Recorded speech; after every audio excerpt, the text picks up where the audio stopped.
Welcome to The Explainer. Today, we're jumping right into the wildly complex, sprawling life of a guy whose identity became, well, literally hardwired into the devices we use every single day. So, how did a college dropout ousted from his own company return to build the most valuable brand in history? I mean, it sounds completely made up, right? Like a Hollywood script. But this is the actual chronological journey we're charting today. We are going to trace that unbelievable arc from start to finish. Section 1. The Misfit in Silicon Valley. Okay, let's dive into this. Born in 1955 and adopted by Paul and Clara Jobs, Steve grew up right in the thick of the emerging Silicon Valley. But to really get him, you've got to understand his early countercultural roots. As he started high school in '68, he was kind of a total misfit. You know, a bit too intellectual for the hippies, but definitely not nerdy enough for the hardcore engineers. By 1972, he drops out of Reed College, but he sticks around just to drop in on the classes he actually liked, especially calligraphy. Then, in 1974, he takes off on this 7-month spiritual journey through India. And why does that matter?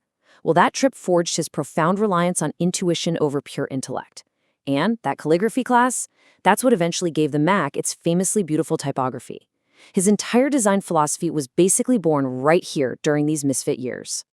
Section 2. Building the Apple Empire.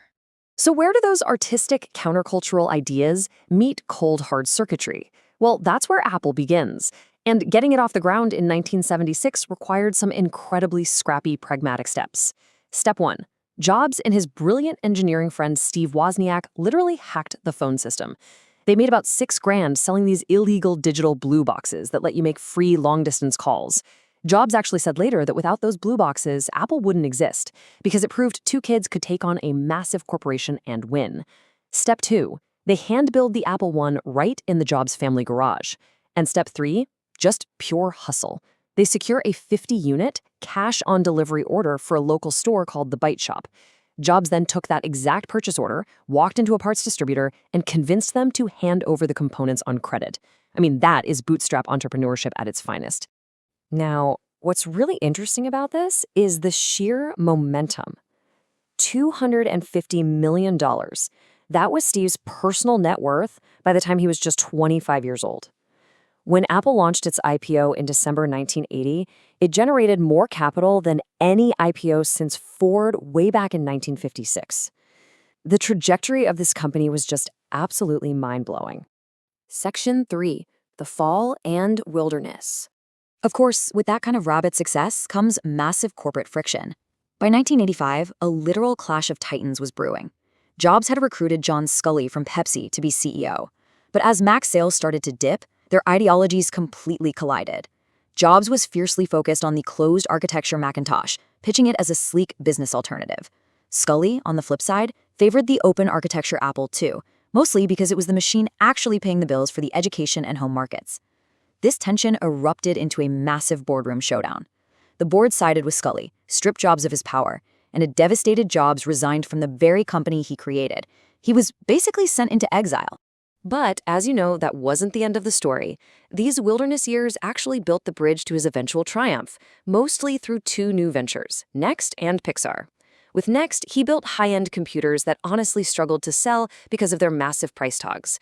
But the object-oriented software they created was brilliantly ahead of its time.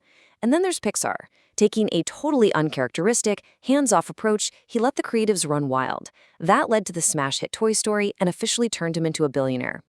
It is so vital to note, though, that this period wasn't just about business. It brought immense personal healing.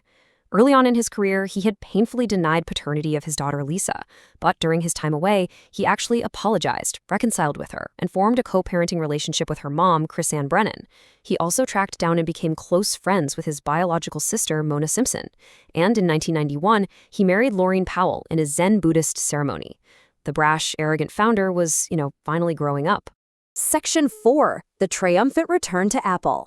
Fast forward to 1996. Apple is bleeding cash, losing badly to Windows, and desperately needs a modern operating system. So they buy NeXT, which brings Jobs right back into the fold. When he returned as acting CEO, he literally yelled at his top employees, "The products suck. There's no sex in them anymore."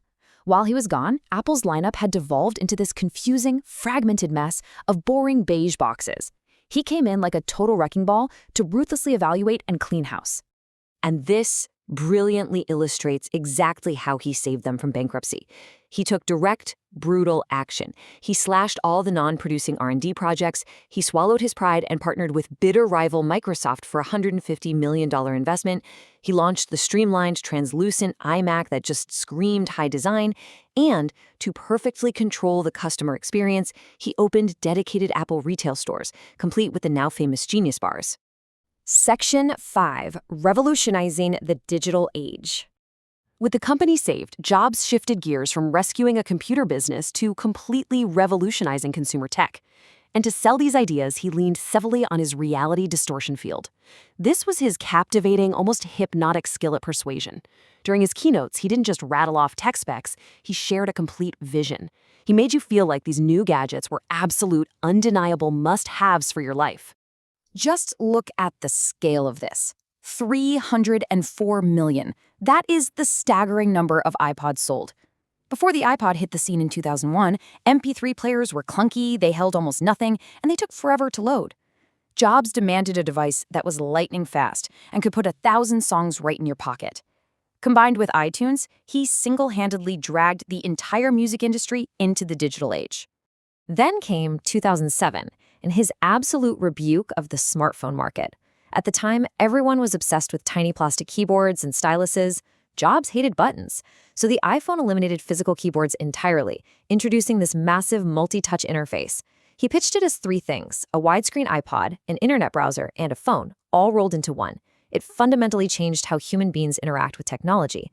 So the crucial point is, even with all that unparalleled success, innovation is still incredibly hard. When he unveiled the iPad in 2010, the internet absolutely roasted it. They called it just a giant, oversized iPad Touch. Reading the initial reactions, Jobs confessed to a reporter, "I kind of got depressed today. It knocks you back a bit." He really poured his soul into these things, and that initial criticism stung. But yeah, the internet commenters were completely wrong. While the tech bubble scoffed, everyday consumers saw the magic of this simple sheet of glass. 1 million iPads sold in just 28 days. It completely obliterated records, becoming the fastest-selling consumer product in history. Section 6. A lasting philosophy and legacy. Now, the narrative unfortunately has to shift from these technological triumphs to human mortality.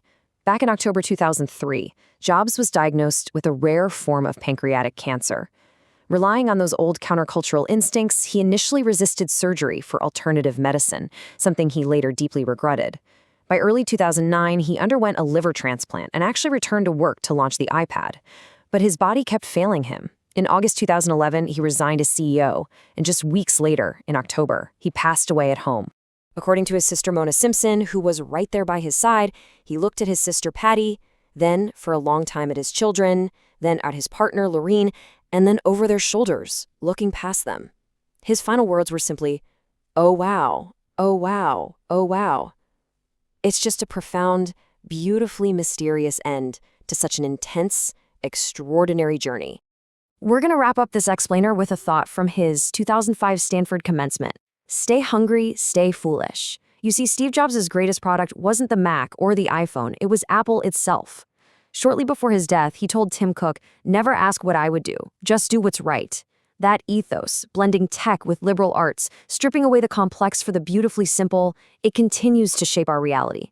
So I'll leave you with this. In a world constantly pushing you to conform to the average, how are you staying hungry and staying foolish? Thanks for joining me for the explainer today.